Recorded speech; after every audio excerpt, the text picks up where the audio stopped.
Next, we have David Evans.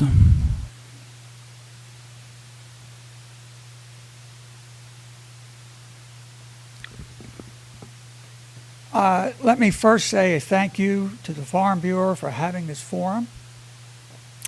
My name is David Evans. I am running for the two-year TUD board seat. I am a retired businessman. My wife and I have lived in Sonora for close to 20 years. As a graduate of the University of Maryland, I have a Bachelor's of Science degree. I have been a TUD customer since we have moved here. Let me first express my support for our farming community. I am particularly concerned about a growing population and loss of valuable farm land. In addition, I feel that we need to find a low-cost portable solution. Likewise, I will support farmers in their quest for a fair share of California water supply.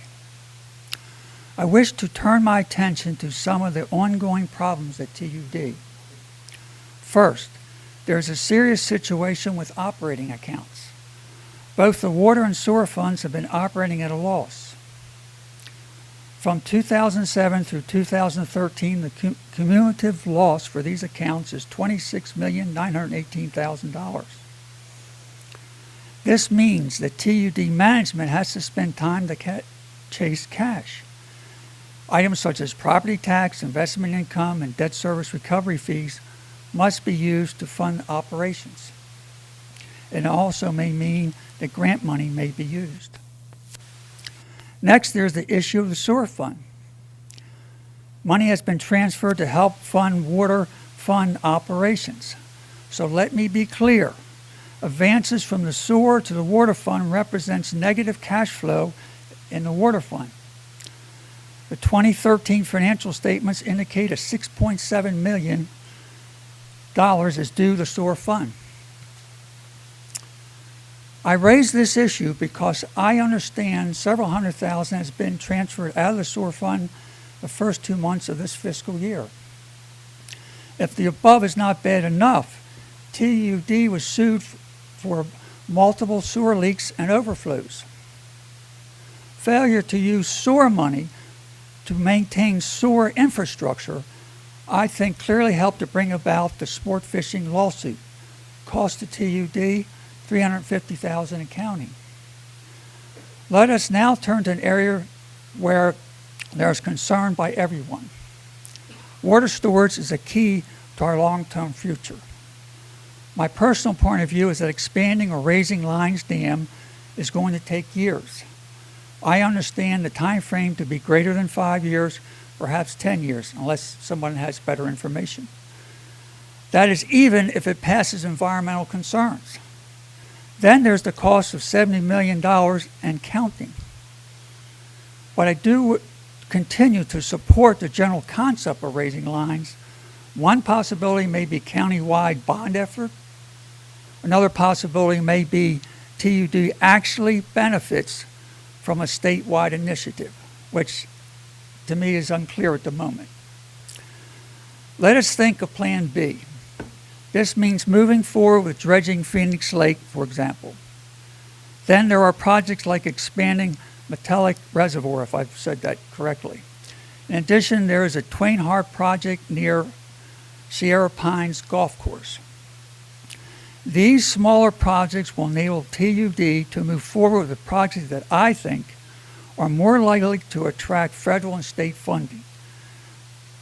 This funding level may be well more available. In addition, there are small projects that allow TUD to diversify. In addition, these smaller projects will allow TUD to diversify the number of places from which it obtains water.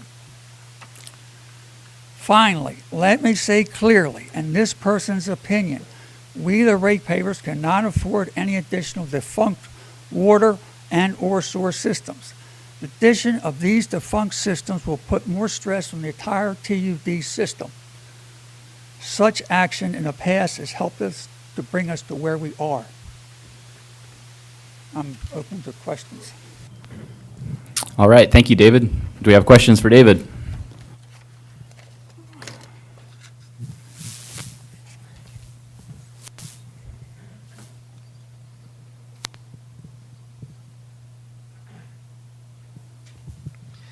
David, I'll just ask you the same question I asked Ron earlier. You mentioned in your opening statement the numbers don't match here as far as income and expense is concerned. As a past business person yourself, you know you can't continue to operate a business with the expenses being more than revenue coming in. So what would be your solutions in trying to approach that? First, let me say, if we continue on this trajectory of the water and sewer operating in a negative amount, I think TUD is headed to bankruptcy because they have to draw money in from everywhere else to make the whole budget balanced at the end of the year. So I seriously have to look at expense cutting. I know they've done some of that, but some more may be necessary. There may be some, forgive me for saying it, maybe some necessary review of rates and maybe possibly even raising them, but I don't favor 20, 30, 40% raises. That's beyond what most people, I think, in this county can deal with. So I would say let's the board review, the finance department review expenses, see if we can cut some more. And if nothing else works, then we might have to consider raising rates slightly over a period of years. Is that? You raised the issue of Lions Dam, either a new dam or raising it. What about water rights? Tuolumne County does have no water rights. How does that play into the equation? I have to tell you, when I moved here and found out that they didn't have water rights, I didn't know what to say.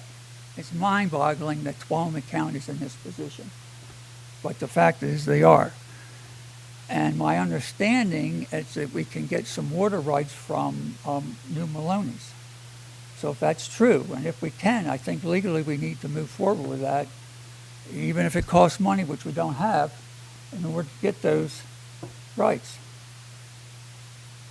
Or any other areas where we think we're entitled to rights but haven't gotten them over the years because the federal government or somebody has interfered with the process.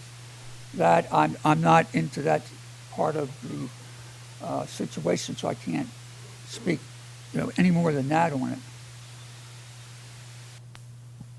You like to get into the legal ends of things and attorneys and all that sort of thing.